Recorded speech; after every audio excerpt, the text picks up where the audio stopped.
बाधित किम लक्षणम, बाधित यह प्रभास है, इसका क्या लक्षण है? यस्य साध्याभाव प्रमाणांतर निश्चित सब बाधिता, जिसके जिस हेतु के, यस्य मैंने यस्य हेतु हो, जिस हेतु के साध्य का अभाव का निश्चय प्रमाणांतर से हो जाए, तब उस हेतु को बाधित हेतु कह देते हैं। माने जिस प्रमाण से हेतु को ग्रहण किया उससे भिन्न प्रमाणों के द्वारा साध्य का बाध निश्चय, साध्य भाव का निश्चय होना चाहिए, तब उसे बाधित कर दे। यथा किसने अनुमान बना ले वन्य अनुष्टो शब्द द्रव्यत्व इति, अत्र अनुष्टत्वं साध्यम तद अभाव उष्टत्वाम स्पार्शन प्रत्यक्षं क्रियते इति बाधितत्वाम। वन्य अनुष्टा द्रव्यत्व, वन्य जो है कैसा है? ठंडा है, अनुष्ण है, द्रव्य होने से जलवत दृष्टांत बनाए। यत्र द्रव्यत्वं तत्र अनुष्णत्वं यथा जलम, स्पष्ट दिख रहा है, इसलिए कोई समस्या नहीं व्याप्ति ग्रहण करने में। इसलिए यह जो है तो व्याप्ति ज्ञान में प्रतिबंधक नहीं हो सकता है ना। अब व्याप्ति ज्ञान जब हो ही गया हा? तो कहीं भी अपने द्रव्य से देख लोगे तुरंत वह व्याप्ति की स्मृति हो जाएगी, परामर्श बना लोगे। अनुष्ठत्व व्याप्ति द्रव्यत्वान अयम वन्नी, अनुष्ठत्व व्याप्ति द्रव्यत्वान अयम वायु हो, किसी में पकड़ लो आप, किसी भी द्रव्य में घटा लो आप, परामर्श को भी ये रोकेगा नहीं। इसलिए इन परामर्श में अनुमिति होने लगेगी तब प्रमाणांतर, अनुमान प्रमाण से प्रमाण कौन है? प्रत्यक्ष प्रमाण है। इस अनुमान से भी दूसरे अनुमान से भी इस अनुमान खंडन हो सकता है, अथवा आगम शब्द प्रमाण से खंडन हो सकता है, उपमान प्रमाण से खंडन हो सकता है। प्रमाणांतर से चारों लेना, ये जो अनुमान प्रयुक्त किया जा रहा है इस वर्तमान अनुमान से भिन्न दूसरे अनुमान भी हो सकता है। दूसरा प्रत्यक्ष प्रमाण है, भूमिति प्रमाण, उपमान प्रमाण है और शब्द प्रमाण है। किसी भी प्रमाणांतर की तरफ बाधित हो जाए तो उसको हम बाधित हेतु कह देंगे। यहाँ पर यही हुआ, अत्र अनुष्टत्व साध्य है, उसका अभाव है उष्टत्व, वह स्पार्शन प्रत्यक्ष प्रमाण के द्वारा सिद्ध हो गया, अतएव हेतु बाधित हेतु कहा जाएगा। कहते हैं कि भाई यस्य साध्याभाव निश्चित, इतना ही कह दो, यस्य साध्याभाव निश्चित, जिस हेतु का साध्याभाव का निश्चय हो जाए उस हेतु को बाधित हेतु कहेंगे। फिर तो सारा सब हेतु बाधित हेतु, जितने अन्वय व्यतिरिक्त हेतु है ना सब बाधित हेतु, और केवल व्यतिरिक्त कि उसके साध्याभाव का भी निश्चय रहता है, इसका साध्याभाव का निश्चय रहता है। माने विपक्ष जिसका है, निश्चित साध्य भावन कौन होता है? विपक्ष। निश्चित साध्य भावन कौन है? विपक्ष। माने ये लक्षण आप बाधित कर रहे थे, हो गए विपक्ष का लक्षण, चला गया ना गड़बड़। और विपक्ष किसका होता है? सद हेतुओं का भी होता है। अर्थात जिस हेतु का विपक्ष हो उस हेतु को बाधित कहेंगे। ऐसे कहोगे धूम हेतु का विपक्ष रदादि है, जहां पर वन्य भाव का निश्चय हो चुका है हमको, ऐसे सद हेतु धूम आदि भी क्या हो जाएंगे? बाधित हेतु हो जाएंगे। इसे क्या कहना पड़ा? प्रमाणांतरेण शब्द, प्रमाणांतर से निश्चय नहीं है। वहां पर जो है वन्य भगवान जो हृदय प्रमाणांतर से निश्चय नहीं, या यादृश प्रमाण के द्वारा आपने जो है वन्यमान मानसम ग्रहण किया, उसी प्रमाण से वन्यमान हृदय विगृहित हुआ, प्रमाणांतर से नहीं है। अब कहते हैं ठीक है, फिर लक्षण में साध्य घटाओ। यस्य भाव प्रमाणांतर निश्चिता, जिस हेतु का यद किंचित भाव प्रमाणांतर से निश्चित हो जाए उसका नाम बाधित कह दोगे तो घटादि में अतिव्याप्ति हो जाएगा। घटादि वारणा साध्यति, यस्य मैंने घट से ले लूंगा, घट का अभाव प्रमाणांतर से निश्चित है, किसी प्रमाण से निश्चय कर लो, कहीं भी निश्चय कर लो, है कि नहीं? सर्वत्र मिलेगा, घट जाए वहां छोड़ दो, बाकी सब जगह मिलेगा, तो सब जगह पकड़ लो उसको, तो सब जगह निश्चय हो जाएगा। फिर घट को भी बाधित कह दोगे आप, तो हेतु ही नहीं है, वो तो वस्तु है, द्रव्य है, तो इसलिए गड़बड़ होगा लक्षण। इसलिए क्या कहना पड़ेगा? यस्य साध्याभाव, यस्य अभाव नहीं कहना, घटस्य अभाव, घटाभाव ऐसा नहीं लेना। इसलिए साध्याभाव, यस्य हेतु हो साध्याभाव ऐसा कहेगा, तब जो है अतिव्याप्ति घटादियों में नहीं होगा। बस इतना ही का। यदि पदकृति अनुमान खंडा, पदकृति में अनुमान खंड पूरा हो गया। अच्छा, अथोपमान परिच्छेद, अच्छा उपमान परिच्छेद क्यों लाया आपने? पहले पहले तो शब्द प्रमाण होना चाहिए ना कि आप नैयायिक लोग जो है कि अपनी अपेक्षा से आपसे भी पूर्व में सांख्य और दर्शन वाले हैं जो प्रमाण को नहीं मानते, प्रत्यक्ष अनुमान शब्द को मानने वाले लोग हैं। इसलिए बहुवादी सम्मत न्याय, बहुतवादी लोग जो प्रमाणों को मानते हैं उनको सबसे पहले चर्चा करें। प्रत्यक्ष को पहले पढ़ा है आपने, आप अपना जो विशेष मानते हो शब्द प्रमाण उसको पहले पढ़ाते, बाद मैंने प्रमाण लो ये नहीं, तब आके नहीं भाई और सब के सब लोग प्रत्यक्ष मानते, चार भाग भी प्रत्यक्ष मानता है, इसलिए हम प्रत्यक्ष के पहले लगते हैं। फिर कार्य कारण भाव को देखते हुए प्रत्यक्ष के बाद अनुमान को मानने वाले वैशेषिक बौद्ध भी हैं, इसे हमने अनुमान प्रमाण लिया। बहुवादी सम्मत है, मेरे अलावा अन्य लोग भी उसको मान रहे हैं, यही मानना है अपना। यदि ऐसा है फिर बहुवाद सम्मत न्याय से पहले शब्दखंड पढ़ाना चाहिए, उपमान खंड क्यों शुरू किया आपने? तब कहते कि भाई बात तो सही है लेकिन हम उससे भी एक लाभ और दूसरा न्याय लगाएंगे। बहुवादी सम्मत न्याय की अपेक्षा से सूची कटाह न्याय है, फल दृष्टिया सूची कटाह न्याय को हम देखेंगे। सूची कटाह न्याय क्या है? सुई और कढ़ाई, सुई होता है ना जो कपड़े की सिलाई करना, और कढ़ाई जिसे आप सब्जी वब्जी बनाते हो, इन दोनों को लेकर न्याय बना सूची कटाह न्याय। जैसे कोई पहले जमाने में रेडीमेड सुई मिलते हैं तब दुकान में रेडीमेड सुई रेडीमेड ये सब मिलते हैं। अब जनसंख्या बहुत हो गया, जब ये बड़े बड़े कंपनियां लग गई, रेडीमेड मिल जाते दुकान में जाओ।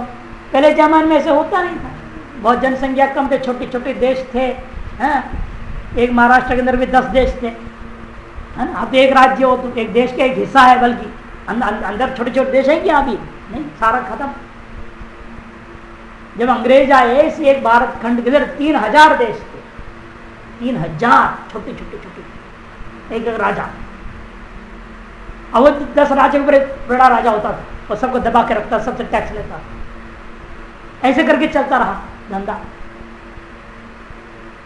अब वो एक देश दूसरे सामान में नहीं जा सकता था, नियम टैक्स दो, बहुत टैक्स होते थे, राजा लोग बहुत लूटते थे। अब इसलिए क्या होता था कि एक सोनार होता था, किसी को कढ़ाई चाहिए, वो जाके ऑर्डर देता था उसको, भाई तू हमारे लिए लोहा ठोक पीट करके कढ़ाई बना दे। ठीक है जी, 5 दिन बाद आना, गरम करेगा ठोके, गरम करेगा ठोकेगा ना, 4-5 दिन लगेगा बनाने में। मशीन थोड़े लगे थे पहले जमाने, धड़ा बन जाए, शीट गया यूँ गरम गरम रहता, उसने घुसा दिया, मुड़ करके बन के निकल गया बाहर। मशीन तो है, माँ दुबारा गरम करेगा कुटेगा, गरम करेगा कुटेगा, वो आकार देगा, फिर क्रैक रुकवा तो उसे पत्ती जोड़ेगा। बड़े झंझट था ना पहले जमाने में। बड़े बड़े कढ़ाई आज भी क्या बनते, जोड़ के बनते, बड़े बड़े कढ़ाई आप देख सकते जोड़ के बनते। और लोहार के पास एक आदमी गया और कढ़ाई का ऑर्डर दे दिया, और उसके बाद तुम 5 दिन बाद आना। कुछ देर बाद दूसरा आदमी गया, कहा हमारे लिए सुई बना के दे दो भाई। सुई होता है ना, लोहार ने सोचा इसको मैं 6ठा दिन बुलाऊंगा तो चला जाएगा दूसरे लोहार के पास, है ना। इस सुई बनने में कितना देर लगेगा? एक तार लो, ठोक दो, बीच में छेद कर दो, ये तो करना है। मुझे सोचा इसको हम 1 घंटे बाद बुला लेते हैं। उधर 1 घंटे बाद तुम आ जा। अभी तो थोड़े दूर गया ही था वो कढ़ाई वाला, वो सुन लिया, वो आके लड़ने लगा, है भाई मैं पहले आया, फर्स्ट कम फर्स्ट सर्विस, मेरे को कढ़ाई दी ही ना, उसको सुई देने को कैसे तुमने हाँ कर दिया। तब उसने कहा सुई एक छोटी सी चीज है और उसको अभी बना दूंगा 5 मिनट में, मुझे तुरंत पैसा मिल जाएगा, फल भी मिलेगा फट से। लेकिन तुम्हारे लिए बना तो 5 दिन लगेगा, तब तो इंतजार थोड़ी करेगा, वो दूसरे पर सोना लोहार के पास चला जाएगा। तो मेरा कमाई एक दिन एक जो मिल रहा था 2 पैसा वो तो गया। सिर्फ तुम्हारा काम बड़ा काम है, कई दिन लगना है, वो बाद में करेंगे। इधर से उपमान खंड छोटा सा खंड है, ज्यादा दिमाग पच्ची नहीं है इसमें। शब्द खंड बहुत खतरनाक खंड है, बहुत बड़ा है, विस्तार है।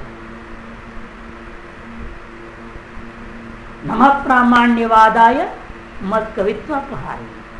प्रामाण्यवाद इसी पर तो टिका है। शब्दार्थ निर्णय करना बड़ा कठिन है, शब्दार्थ निर्णय इतना आसान नहीं है। समास में व्युत्पत्ति क्या होगी, कैसे होगी, उसका अर्थ कैसे बोला जाएगा, बहुत लफड़ा है।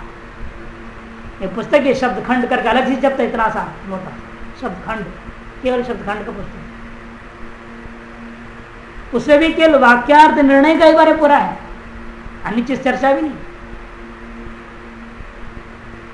इसलिए विस्तृत है वो विषय, वहां गहन विषय है, गंभीर विषय है, कठिन विषय, और इस शब्द खंड का ज्ञान होने में बहुत दिन लगना है, समय लगता है। और उपमान खंड में ऐसा कोई झंझट नहीं है, सीधा साधा है। सादृश्य ज्ञान पकड़ लिया आपने, उसे उपमिति हो जाती है, कहानी खत्म। ना न धातु, न प्रत्यय, न अर्थ उसका, कोई वित्पत्ति, कोई लफड़ा नहीं, कुछ। शक्ति का निर्णय करो, पदार्थों की स्थिति कैसे होती सोचो, उसमें भी बड़ा झगड़ा है पदार्थों की स्थिति में भी। ये सब लफड़ा कुछ भी नहीं है। इसे सूची कठान न्याय के अनुसार लाघवात शीघ्र फलदायकत्वात् सरलत्वाच्च प्रथमम उपमान गंध, शब्दगंध गौरव बहुदिन साध्यत्वात् कठिनत्वाच्च तदनंतर। इसलिए क्रमशः प्राप्त शब्द खंड को, बहुवचन न्याय से प्राप्त शब्द खंड को निषेध करके पहले सूची कठान न्याय से इन्होंने उपमान खंड को आरंभ किया है। उपमिति कारणम उपमानम, उपमिति का जो कारण है उसका नाम उपमान है। संज्ञा संजय संबंध ज्ञान उपमिति तत्कारणम सादृश्य ज्ञानम तथा ही कश्चित गवय पदार्थम अजानम कुतश्चित आरण्य पुरुषा गोसुष गवयति श्रुत्वा अनंगतो वाक्यार्थं स्मरन् गोसुषं पिंडम पश्यति तदनन्तरम असौ गवय शब्दवाच्यित उत्पद्यते। संज्ञा संजी संबंध ज्ञान उपमिति, संज्ञा और उसके अंदर बोधि जो संजी शब्द और अर्थ, इन दोनों का बीच का जो संबंध है उस संबंध ज्ञान का नाम उपमिति। और से कारण कौन है? सादृश्य ज्ञान है। सादृश्य के आधार पर ही वस्तु के साथ उसके लिए प्रयुक्त शब्द जो संज्ञा है उसका संबंध को आप ग्रहण करेंगे, इसलिए कर्ण यहाँ पर सादृश्य ज्ञान है। तो जो सादृश्य ज्ञान जो अतिदेश वाक्य बोला जाएगा तो सत्यदेश वाक्य जो स्मृति है वो व्यापार हो जाएगा। यदि अतिदेश वाक्य स्मृति न होवे तो आप शब्द का अर्थ के साथ ग्रहण संबंध ग्रहण नहीं कर पाएंगे। देखिए समझा रहे, तथा ही कश्चित गवे पदार्थ मजानन, कोई शहर का बाबू था, शहरी बाबू, जिसे शहर में कभी गवे तो देख नहीं सकते ना, शहर में गाय देख तो दिखाई भी देगा भारत में, और विदेशी शहरों में तो गाय भी नहीं दिखाई देता है। हम कुछ भी नहीं दिखेगा सड़क पे, कुत्ता बिल्ली लोग लेके घूमते रहते दिखे, वैसे नहीं दिखेगा, अपने आप घूमता हुआ कुत्ता बिल्ली नहीं दिखेगा, आदमी लेके घूमते रहते हैं ना, इसलिए दिखाई देता है कुत्ता बिल्ली। हम यही कहते लोग विदेशों में चढ़ाते उन लोग, आप लोग बस अपने बच्चों को भी लेके घूमते नहीं, कुत्ता बिल्ली को लेके घूमते नहीं। ऐसे जिंदगी तुम लोगों की। गाय देखना है तो 100 किलोमीटर शहर से बाहर जाना पड़ेगा। देहात में जहाँ डेयरी फार्म बना हुआ है, दूध के लिए डेयरी फार्म बनते हैं, शहर से बाहर होते हैं, वहां जाके देखना पड़ेगा, गाय देखना है। नहीं तो डिब्बों में प्रिंट है, वहां देख लो गाय, और डिब्बे में प्रिंट होता है गाय, उसको देखते हैं बेचारे, गाय ऐसी होती है। और यहाँ तो सड़कों में गाय सब दिख रहे हैं, नील गाय यहाँ के भी शहर के लोग नहीं देखे। आज भी लाखों करोड़ों लोग हैं शहरों में जिनको नील गाय क्या है पता ही नहीं, देखा है। आप लोगों में से बहुत लोग नहीं देखे होंगे, देखा है नील गाय? हाँ यहीं पर देखे हैं, मैं दिखते नहीं। शहर में कहाँ ऋषिकेश में कहाँ दिखाई देगा सब चीजें, वो खेती में ही आते हैं ना, गाँव में ही दिखते हैं, जंगलों में रहते हैं, गाँव में आते खेती खा के भागते हैं, यही दिखते हैं। अब जिसने नीलगाय नहीं देखा और शहर के बाबू ने पूछा गांव वाले से, या जंगल में जाते जाते हैं ना गांव के लोग, उनसे पूछा भाई गवय नाम का कोई पशु हमने पुस्तकों में पढ़ा, तुमने देखा है तो बताओ वो कैसे होता है, यही भूल चूक से मुझे दिखाई दे तो मैं पहचान लूँ उसको और समझूं गवय पद का वाच्य को पिंड यही है, अर्थ वस्तु विषय यही है, मैं समझ सकूंगा। तो वो कहता है जंगली आदमी या गांव का आदमी गो सदृशो गवय, ये सादृश्य वाक्य, अतिदेश वाक्य बोलते हैं इसको, सादृश्य वाक्य बोलते। उसे क्या गौ देखने में गौ जैसे देखने में लगती है केवल, लेकिन गाय नहीं है। उसको कहते गवय, नील गाय। पीठ से पहचान में आ जाए, पीठ उसका बिल्कुल जो है घोड़े का पीठ, घोड़े का, और घोड़े जैसे भागने में मान। गाय तो कहां भागेगी ऐसी बेचारी, नहीं भाग। क्यों? घोड़े का बीच से पैदा हुआ है ना, घोड़ा और गाय का संबंध से पैदा हुआ अनादिकाल में, फिर उनकी परंपरा चल पड़ी, बात अलग। जैसे गधा और घोड़ा संबंध के तो खच्चर पैदा हो गए, गधी का साथ गधी होती है ना, घोड़ा संबंध कर दी, वर्ण संकर खच्चर। ऐसे नील गाय भी वर्ण संकर, गाय और घोड़े का संबंध से, इसलिए गाय जैसे ही दौड़ती है, देखने में गाय जैसे ऊपर, चेहरा चेहरा मात्र मुंह जैसे गाय जैसे दिखती चेहरा। तो गो सदृश गवै थी श्रुत्वा, सुनने के बाद कभी मौका मिला वो जंगल की ओर चला गया। वाक्यार्थों स्मरण, हाँ ये वाक्यार्थ भूल जाए तो फायदा क्या, जाकर के कुछ दिखेगा तो वैसे तो कोई पशु था बोलेगा, केवल गवै थोड़ी पहचान पाएगा। जरा वाक्यार्थों स्मरण, वाक्यार्थ स्मरण करते हुए गया, भूला नहीं। गो सदृशम पिंडम पश्यति, इस पर आगे मूर्ख बच्चा था, स्मरण पर ध्यान आता है, ये मूर्ख बच्चा था। तो उसको माँ बाप लोगों ने कहा भाई जा करके घी ले आ, कटोरा दे दिया। उसको बोल दिया इतना याद रखना, रास्ते पर भूल से भी कटोरे को उल्टा नहीं करना। वो बात उसको याद रखता था चलते चलते, हाँ भूल से भी कटोरे को उल्टा नहीं करना, उल्टा नहीं करना। ऐसे बोलते बोलते बोलते दुकान में चला गया, घी ले लिया। घी लेके आ रहा था, आते आते रास्ते में किसी ने पूछा एक टाइम क्या हुआ, अब सुनते ही वो भूल ही गया, उल्टा नहीं करना चाहिए, घड़ी देखने के। इसलिए वाक्यार्थ स्मरण भी बेकार क्या ना, ऐसे नहीं स्मरण होता, बुद्धि से खेल होती है, लेकिन रट रट के चलते चलते ऐसे नहीं होता। ऐसे ही सोचता गोसल को गोसल को गोसल को भैया गोसल को भैया, अब कभी सामने भी आ जाए गोसल को भैया गोसल को, बोलते रहेगा, देखते रहता है, समझ ही नहीं है क्या बोल रहा हूँ, क्या हो रहा, क्या फायदा उसका। स्मरण का मतलब ये नहीं कि तो जैसे बोलते फिर ऐसा नहीं। बुद्धि में वाक्यार्थ, इसे वाक्यम स्मरण नहीं है, वाक्यार्थम स्मरण। वाक्य का स्मृति से कोई फायदा नहीं हमको, वाक्य में जो अर्थ दिमाग में बैठा हुआ हो तभी पिंड को देखकर समझ लेगा एक गवय। पिंडम पश्यति, गो सदृश पिंडम, गो सदृश पिंड को उसने देख लिया, तदनंतर दिमाग में स्मृति को लेकर के तीसरा के साथ जोड़ करके बीच व्यापार हुआ। उसे क्या निर्णय लिया, असौ, ये जो पिंड है गवय शब्द वाच्य, गवय पद वाच्य है। इस प्रकार से वो उपमिति उत्पन्न कर लेता है। पदकृतिकार अवसर संगतिम अभिप्रेत्य अनुमान अनंतरम उपमानम निरूपयति। अवसर संगति, 6 प्रकार की संगतियां होते हैं उपोद्घात आदि, उनमें से अवसर संगति के आधार पर, अवसर संगति किसको कहते हैं,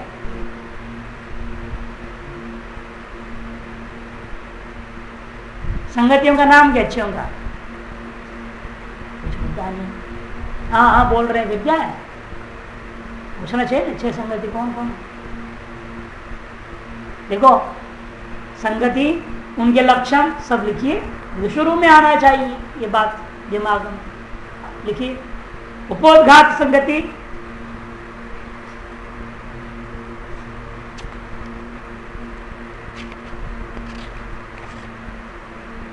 पहले श्लोक लिख दो, संगति किसे कहते हैं और कितने प्रकार की है, सारा बात। संगति का लक्षण, पूर्वोत्तर ग्रंथ भागय, पूर्वोत्तर ग्रंथ भागय संबंध बोधकत्व संगतित्व, ये लक्षण। पूर्वोत्तर ग्रंथ भागों का संबंध जो बोध कराता है उसे संगति कहते हैं। पूर्वोत्तर ग्रंथ भागयो संबंध बोधकत्व संगतित्व सप्रसंगम उपोद्घातो सप्रसंग उपोद्घातो श्लोक बोल रहा हूं। सप्रसंग उपोद्घातो हेतुता अवसरस्तथा हेतुता अवसरस्तथा निर्वाहकैक कार्यत्वे निर्वाहकैक कार्यत्वे षोढ़ा संगतिरिष्यते निर्वाहकैक कार्यत्वे षोढ़ा संगतिरिष्यते। सब प्रसंग 1 उपोद्घात 2 हेतुता 3 अवसर 4 निर्वाहक एक कार्य कार्यत्व इस प्रकार से 5वां निर्वाहक एक कार्य निर्वाहक एकत्व कार्य एकत्व एक शब्द जो पीछे तुम करो जोड़ देना निर्वाहक एकत्व और कार्य एकत्व इस प्रकार से 6 संगति षोड़ा मैंने 6 प्रकार का संगति इष्ट है। सब प्रसंग का लक्षण क्या है? स्मरण प्रयोजक संबंधत्व सब प्रसंगत्व स्मरण प्रयोजक संबंधत्व सब प्रसंगत्व स्मरण उत्पन्न हो आपको स्मरण दिला देवे ऐसे दिलाने में कोई शब्द बीच में आपने बोलते बोलते कोई बात ऐसे शब्द बोल दिया जब बोलते ही आपको कोई बात याद आ गई उस याद आ गई तो अब उसको बोले बिना आगे बढ़ना नहीं है उसको बोले बिना आगे बढ़ना नहीं इसका नाम प्रसंग संगति।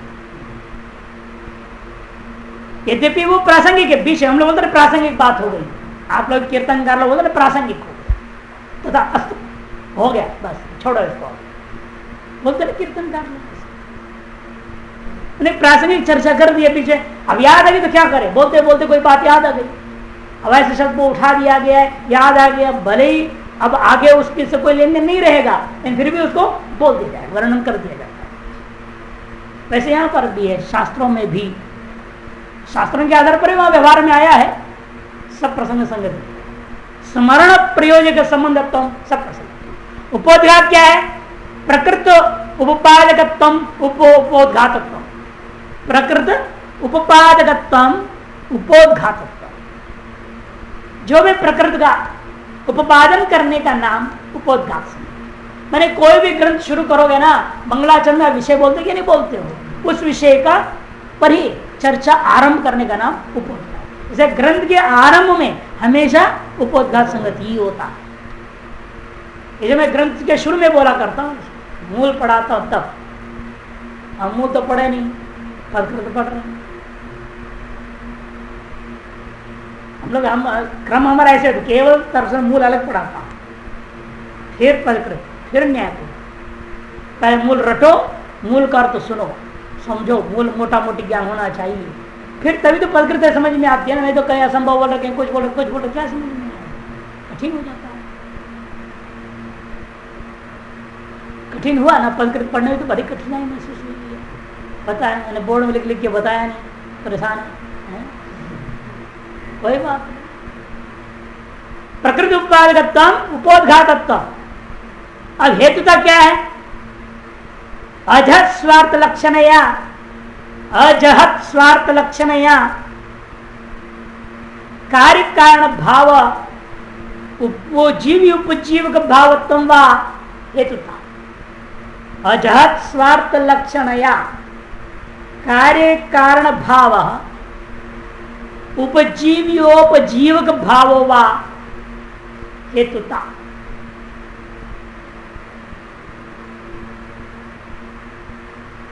कार्य कारण भाव रह रहा है आपस में एक बात जैसा आपने अभी देखा ना जो संगति आपने पूरे कारण खंड में देखा पहले कहा प्रमाकरणम प्रमा वहां तक तो प्रमा को लेकर के चल रही थी बंद एकदम पूछा करणम की असाधारणम कारणम करणम है ना फिर कारण त्रिविध क्या हो रहा है कार्य कारण भाव है क्यों जो लक्षण बताया जा रहा है उसके एक शब्द का अर्थ आप अभी जानते नहीं है इस उपमिति कारणम कह दिया का उपमिति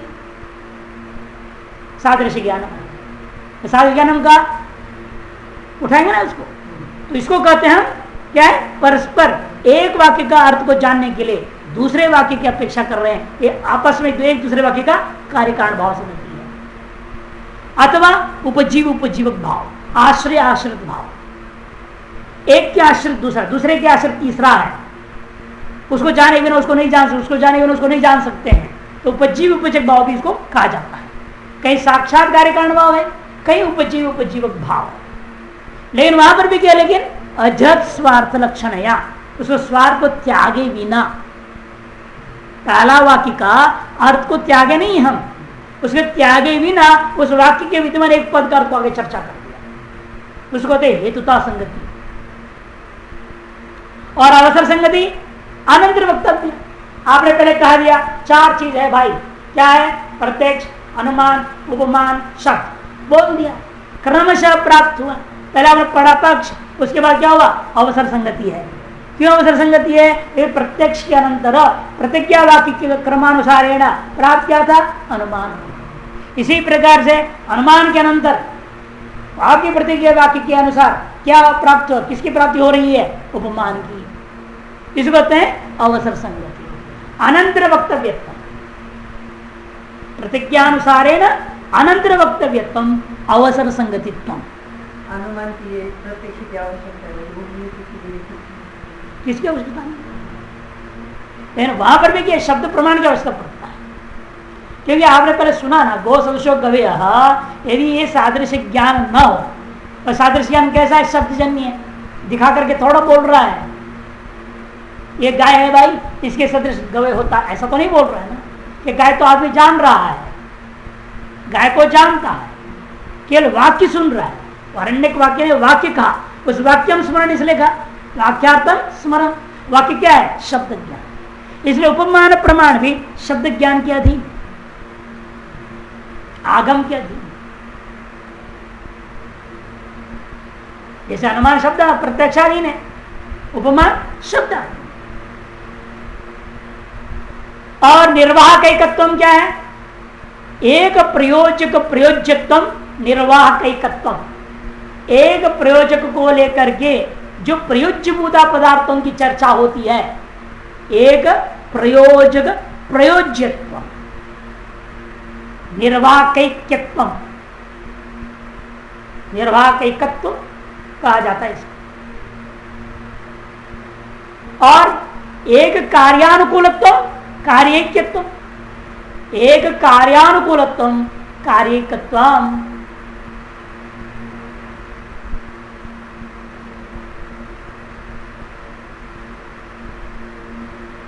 जैसे व्याप्ति के बाद सीधा अनुमिति में नहीं गया, परामर्श के बीच में चर्चा हुई कि पक्षधर्मता और व्याप्ति इन दोनों से ही विशिष्ट होकर के परामर्श होता है, एक कार्य संबंधित दोनों को देना, वहां कार्य एक संगत है।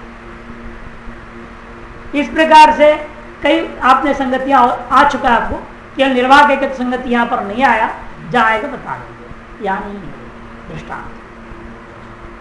इच्छा प्रकार के संगति हैं, उनमें से उनका अवसर संगतिम अभिप्रेत्य, इसलिए क्या कहने, क्योंकि अवसर संगति का मतलब क्या है, प्रतिज्ञा अनुसारेण प्राप्तत्व, प्रतिज्ञा के अनुसार जो क्रम प्राप्त जो होता है उसको अवसर संगति कहते हैं।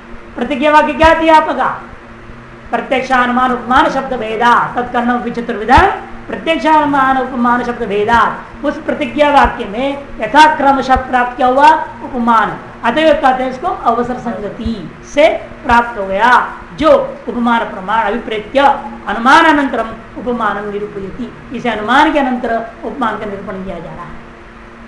उपमिति उपमिते है कारणम उपमान, षष्ठी तत्व समास हुआ है, उपमिते है कारणम उपमान। कुठारादि वारण मिति थी, उपकरणम का मिति हटाओ, तब क्या उप और कर्ण सीधा रहेगा, तो उपकरणम उपमान, तो उपकरण तो कुठारादि भी है, साधन है, उनमें अतिव्याप्ति हो जाएगा। उन साधनों में अतिव्याप्ति न हो, इसे वो क्या कहना पड़ेगा, मिति माने ज्ञान। मिति किसको कहते हैं, ज्ञान।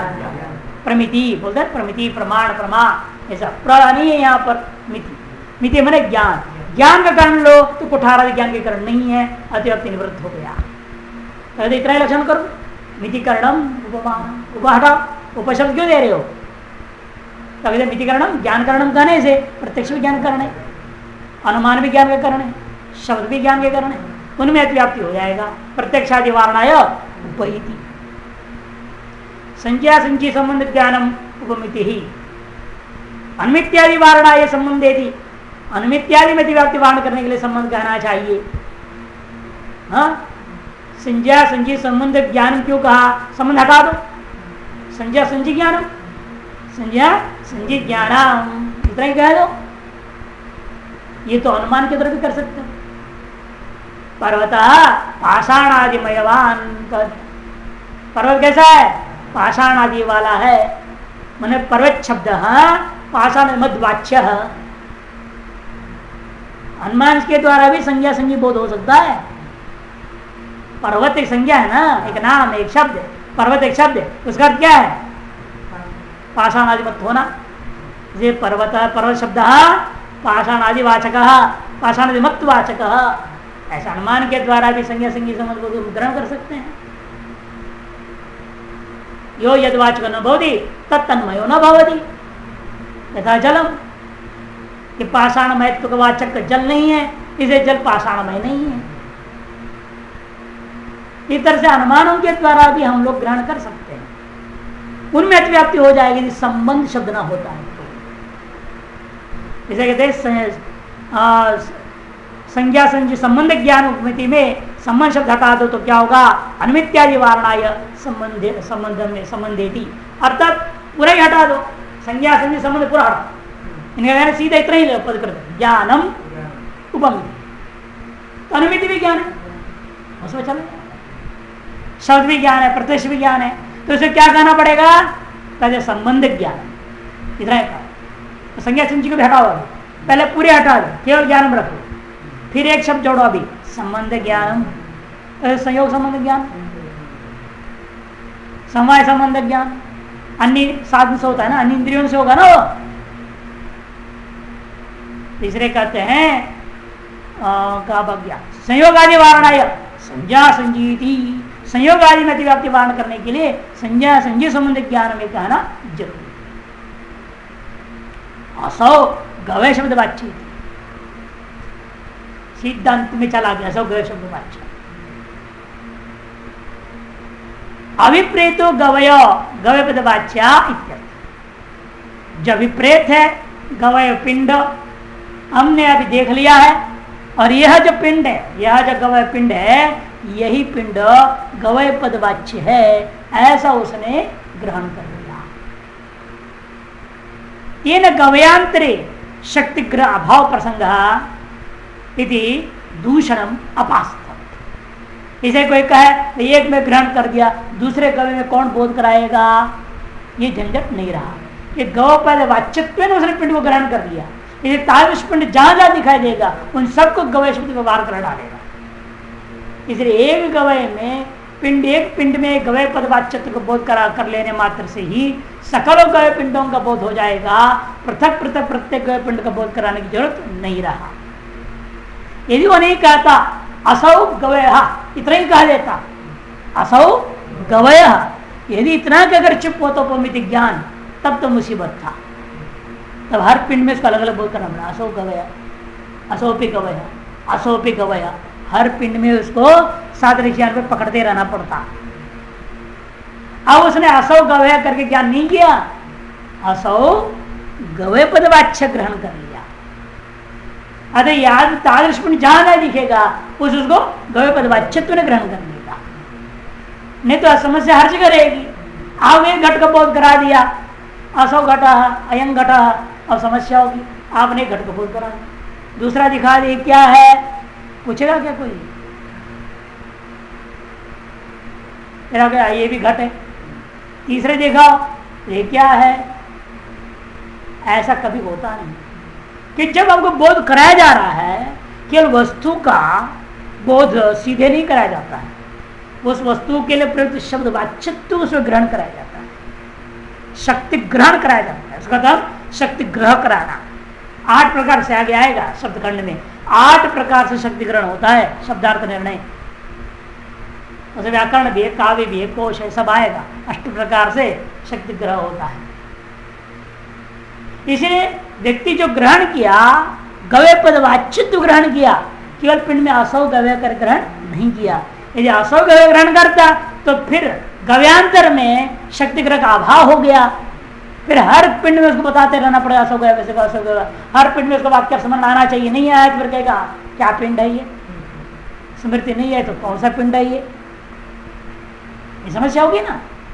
इसलिए वो नहीं यहाँ पर, क्योंकि यह गवे पद वाच्यत्व ग्रहण किया है, केवल पिंड में असौ गव्य कर ग्रहण नहीं किया। अतः गव्यांतर में शीत ग्रह अभाव कृत प्रसंग कृत जो दोष था वह अपास्त हो गया। तथा गो सादृश विशिष्ट पिंड ज्ञानम करण, इसलिए करण कौन है यहाँ, गो सादृश विशिष्ट जो पिंड ज्ञान कराया था जंगली आदमी ने, गंवार ने, वो वाक्य क्या है, करण है, जो उसने कहा था गो सुदुषो गवाया। फिर ये जंगल में घूमते फिर जब पिंड को देखने के बाद उस अतिदेश वाक्यार्थ स्मरणम, अतिदेश वाक्यार्थ का स्मरण हो गया। वो जो स्मृति ज्ञान है वो अवान्तर व्यापार है, जो स्मृति ज्ञान है वो अवान्तर व्यापार, वाक्य नहीं, वाक्यार्थ में नहीं, वाक्यार्थ का स्मृति ज्ञान जो हुई है वो व्यापार। उपमिति फलम, फल क्या हो गया इसलिए उपमिति इति सारम, ये संपूर्ण मूल का सार। तच्चुपमान त्रिविध, वह उपमान भी 3 प्रकार का है। उपमान क्या है, 3 प्रकार का है। कौन सा है, सादृश्य विशिष्ट पिंड ज्ञानम, पहला वाला जो मूल में पढ़ा आपने, असाधारण विशिष्ट पिंड ज्ञान, असाधारण धर्म विशिष्ट पिंड ज्ञान और वैधर्म विशिष्ट पिंड ज्ञान, 3 प्रकार। तत्र आद्य मुक्त में पहला वाला तो मूल में जो दृष्टांत दिया वही है। हाँ? साधारण जो है सादृश्य विशिष्ट जो धर्म है उनको लेकर के। अब असाधारण धर्म विशिष्ट पिंड ज्ञान के दृष्टांत देते हैं। द्वितीय यथा खड्ग मृग कीदृ पृष्ठे, किसने पूछा ये जो गेंडा बाबा होता है वो कैसा होता है, गेंडा बाबा गेंडा कैसा होता है, तो किसने सुनाया उसको, नासिका लसदेक श्रृंगो अनतिक्रांत गजाकृति कृतिश्च, नासिका लसदेक श्रृंगो, नासिका के ऊपर, नाक के ऊपर उसका एक सिंह चमकता हुआ सिंह दिखता है, चमक रहा है, लगता है ये चांदी का चिपका रखा वैसा होता है, जबरदस्त। या हाथी के जो बगल के जो दांत जैसे होते हैं ना, वैसे उसका बीच में दांत यूं निकला होता है नाक के ऊपर। फोटो देखा होगा या डिस्कवरी चैनल देख लेंगे तो दिखाते हैं। नहीं जाओ मैसूर का जू में है, मैसूर का जो जू है, जू माने पशु संग्रहालय, पशु संग्रहालय में आपको देखने को मिलता है सब प्रकार के लगभग बहुत सारे पशु, बहुत बड़ा पशु संग्रहालय। बेंगलोर के पास भी है, उसमें इतने नहीं है जितना वहां पर। वहां एक खड्ग है, खड्ग मृग गेंडा वहां पर रखा हुआ। तो नासिका लसदेक श्रृंगो, ये आसान धर्म है, इतने से मतलब है। वो जो है ना वो वैधर्म आ गया, अनतिक्रांत गजाकृति वैधर्म, उसे लेन देन नहीं यहाँ पर। गज के माने हाथी से बड़ा नहीं है, हाथी से छोटा है। हाथी के जैसे अगर मोटा तगड़ा है, लेकिन हाथी से वो बड़ा नहीं। अनतिक्रांत माने गज की आकृति को अतिक्रमण नहीं किया हुआ है, ये वैधर्म हो गया ना। वो वैधर्म से लेन देन, हमको असाधारण मात्र से लेना। तद ज्ञान ज्ञातृभ्य श्रुत्वा, उस खड्ग मृग को जानने वालों से उसको सुनने के बाद कालांतरे तादृश पिंडम पश्यन, कालांतर में किसी पशुंग्रहालय में गया या टीवी में खड़े बैठे हुए देख रहा है, तो उसको जिसका भी क्षण देख रहा है तो वो पिंड दिखाई दिया दौड़ता हुआ वहां। तारशन पिंडम पश्यन, तारश पिंड को देख करके अतिदेशन वाक्यार्थम स्मृति, उसको स्मृति आई। वो अतिदेश वाक्य जो बताया गया था लसदे का संग इत्यादि है ना, तो स्मृति हुई। तदनंतरम खड्ग मृग पदवाच्य इति उपमिति उत्पत्ति। खड्ग मृग पदवाच्य होना चाहिए, बीच में गायब हो गया सब, खड्ग पदवाच्य हो गया। खड्ग पद मृग नहीं है वो पूरा, हाँ लिखना पड़ेगा। खड्ग मृग पदवाच्य, खड्ग मृग पदवाच्य इति उपमिति, ऐसा उपमिति उसको उत्पन्न होती है। अत्र नासिका रसने के श्रृंगे एवं असाधारण धर्म आ गया ना, यहाँ जो नासिका में जो चमकता हुआ, लसत मैंने चमकता हुआ, तो एक सिंह का वर्णन किया, यही असाधारण धर्म है, बाकी से लेन देन नहीं। यहाँ तृतीय में था वही धर्म में दृष्टांत दे रहे हैं। उष्ट्रैक की धृक, कोई आदमी था दक्षिण भारत का या इधर उत्तर प्रदेश का, महाराष्ट्र का, जिसने ऊंट देखा नहीं है ना। अब राजस्थान से कोई आया, उसे पूछ लिया ऊंट कैसा होता है भाई बताओ, उसने बताया अरे तुम्हारे यहाँ घोड़ा होता है ना, हाँ घोड़ा होता है, बस उसी से तेरे को समझाता हूं। अश्वादिवत न समान पृष्ठो न ह्रस्व ग्रीवो, अश्वादि के समान बराबर पीठ वाला नहीं, उबड़ कबड़ होता है वो, और छोटा ग्रीव नहीं, उसका गर्दन लंबा होता है। ऐसा जो पशु दिखेगा उसको समझना। जिराफे में नहीं जाएगा, जिराफे का तो गर्दन लंबा है लेकिन पीठ बराबर है। ये दोनों हिस्सा जरूरी है कि गर्दन लंबे वाले तो और भी पशु है ना, लेकिन उबड़ कबड़ वाला तो ये बाबा है, खेला ऊंट बाबा। इसे कहते हैं भाई दोनों समझना चाहिए, अश्वादि के समान समान पृष्ठ नहीं है, ह्रस्वग्रीव नहीं है। जो जंतु जीव उसको ऊंट समझो।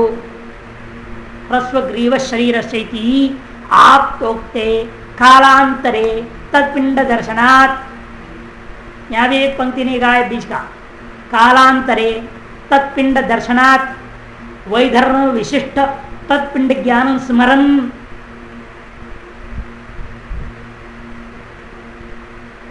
कालांतर में तत्पिंड दर्शनात्, वैसा पिंड को उसने देखा तो वैधर्म विशिष्ट तत्पिंड ज्ञानम, वैधर्म विशिष्ट उस पिंड का ज्ञान हो गया।